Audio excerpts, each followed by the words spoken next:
Ang Mabangis na Lungsod ni Efren Abueg.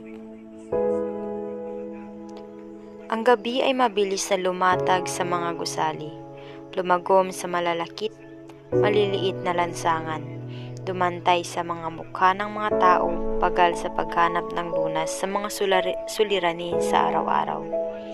Ngunit ang gabi ay waring manipis na sutla lamang, ng dilim na walang lawak mula sa lupa hanggang sa mga unang palapag ng mga gusali. Ang gabi ay ukol lamang sa dilim sa kalangitan, sapagkat ang gabi sa kalupaan ay hinahambing ng mabangis na liwanag ng mga ilaw dagitab. Ang gabi ay napapansin ng 12 taong gulang na si Adong. Ang gabi ay tulad lamang ng pagiging kiyapo ng puok na iyon. Kay Adong ang gabi naroroon, hindi dahil sa may layunin, kundi dahil sa naroroon lamang katulad ng kiyapo. Sa walang muwang na isipan ni Adong, walang kabuluhan sa kanya kung naroroon man o wala ang gabi o araw sa kiyapo. Ngunit isang bagay ang may kabuluhan kay Adong sa kiyapo. Alisin na ang mga nagtatayugang gusali roon. Alisin na ang bagong lagusan sa ilalim ng lupa. Alisin na ang mga tindaang hanggang sa mga huling oras ng gabi mailaw at maingay. Wag lamang matitinag ang simbahan at wag lamang mababawasan ang mga taong pumapasok at lumalabas doon dahil sa labas na hinahanap sa isang marikit na altar. Sapagkat ang simbahan ay ang buhay ni Adong. Kung ilang hanay ang mga pulubing naroroon at mga nagtitinda ng tiket ng sweepstakes, ng kandila, ng kung ano-anong ugat ng punong kahoy at halaman, at sa mga hanay na iyon ay nakatunghay ang simbahan, naaawa, nahahabag, at nakatingala naman ang mga nasa hanay na iyon. Kabilang si Adong, hindi sa simbahan, kundi sa mga taong may puso, na upang dumukot sa bulsa at maglaglag ng 5 o 10 sa maruruming palad. Napapaiyak na si Adong. Waling-waling ang tingin niya sa mga ilaw dakitab na parang mga piraso sa apoy na ikinalat sa kalawakan. Kanina pa siyang tanghali sa loob ng marusing na bakuran ng simbahan. Nagsawa na ang mga araw ng kanyang likod na bahagya ng nakaramdam at nangawit na ang kanyang mga bisig na nagkalalahad ng kamay, ngunit ang mga sentimong kumakalansing sa kanyang bulsa ay wala pang tunog ng babala.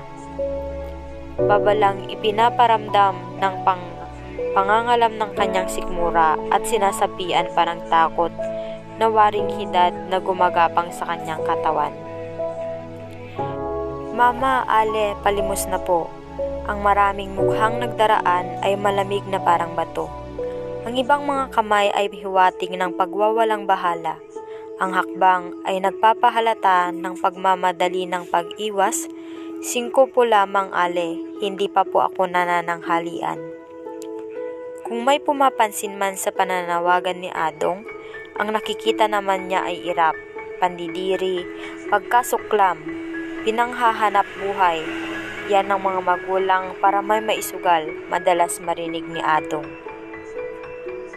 Nasasaktan siya sapagkat ang bahagi ng pangungusap na iyon ay untag sa kanya ni Aling Ebeng, ang matandang pilay na kanyang katabi sa dakong liwasan ng simbahan. Halos araw-araw lagi siyang napapaiyak.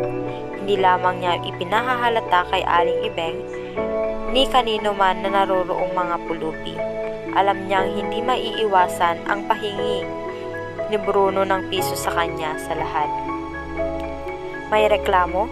Nakakasindak na tinig ni Bruno. Ang mga mata nito'y nanlilinsik kapag nagpatumpik-tumpik siya sa pagbibigay. Sa gayong kalagayan, ang mga kamay ni Adong ay nanginginig pa habang inilalagay niya sa masikim na palad ni Bruno ang salapi. Mga sentimong matagal ding kumalansing sa kanyang bulsa, ngunit kailanman ay hindi nakarating sa kanyang bituka. Maawa na po kayo, Mama, Ale, gutom na ako. Ang mga daing ay walang halaga, waring mga patak ng ulan sa malalaking bitak ng lupa.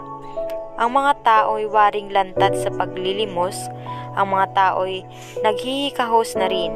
Ang panahon ay patuloy na ibinuburol ng kahughaari.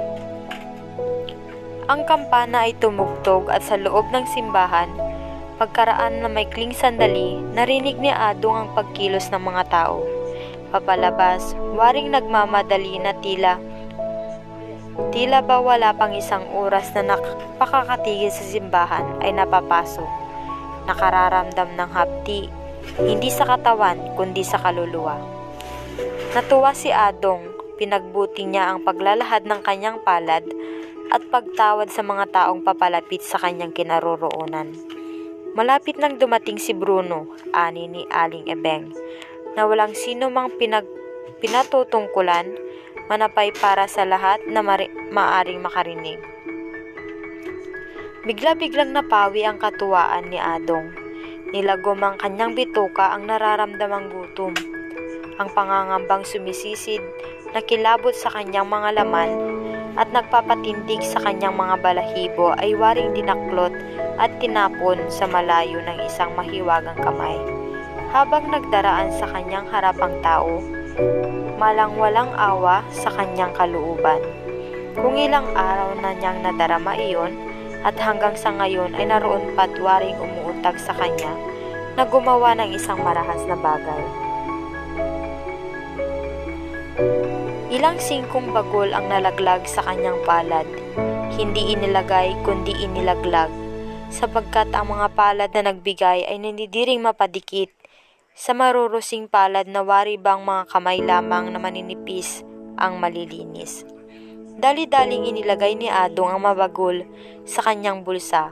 Lumikha iyon ng bahaw na tunog nang tumama sa iba pang mga sentimong nasa kanyang lukbutan. Ilan pang bagol ang nalaglag sa kanyang palad, at sa kaabalahan niya'y hindi napansing kakaunti na ang taong lumalabas mula sa simbahan. Nakita na naman ni Adong ang mukhang malamig, ang imbay ng mga kamay na nagpapahiwatig ng pagwawalang bahala, ang mahakbang na pagmamadaling pag-iiwas. Adong, ayan na si Bruno, naririnig niyang wika ni Aling Ebeng. Tinanaw ni Adong ang ininuso sa kanya ni Aling Ebeng. Si Bruno nga, ang malapad na katawan, ang namumutok na mga bisig, ang maliliit na ulong pinapangit na suot na gora. Napadukot si Adong sa kanyang bulsa, tinaman niya ang mga bagol. Malamig, at ang lamig na iyon ay waring dugong biglang umagos sa kanyang mga ugat. Ngunit ang lamig na iyon ay hindi nakasapat upang ang apoy na nararamdaman niya kanina pa ay mamamatay.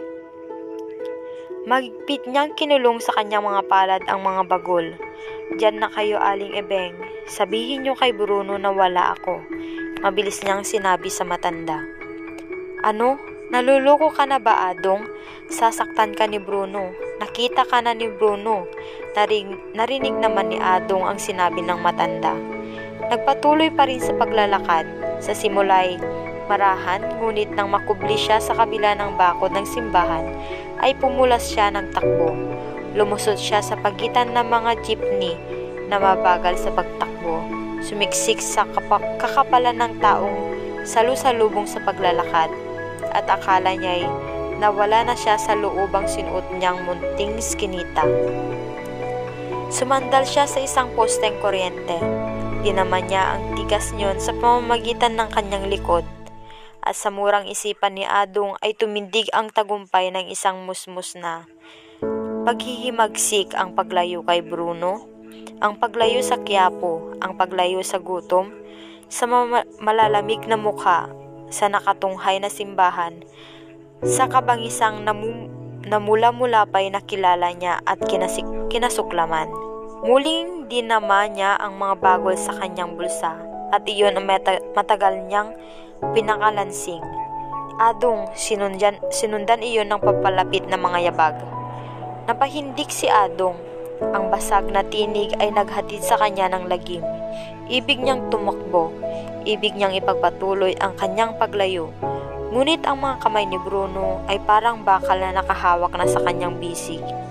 Niluluray na ang dating lakas na nagkakaroon ng kapangyarihang maghimagsik laban sa gutom, sa pangamba at sa kabangisan.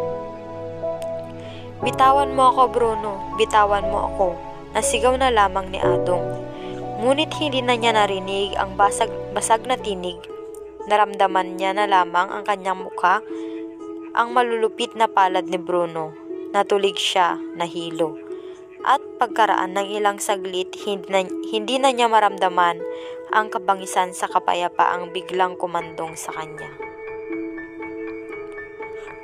So, ang aral na mapupulot sa kwento na Mabangis na Lungsod ay ang karapatan na ipaglaban ng sarili laban sa mga masasama sa paligid at sa mga mapang-aping tao. Ang kwentong ito ay nagpapatunay lamang na may mga taong wala man lang awa at walang pagmamalasakit sa kanyang kapwa. Kahit wala namang ginagawang masama ang isang tao, mas pinipili pa rin nilang saktan at abhim ito.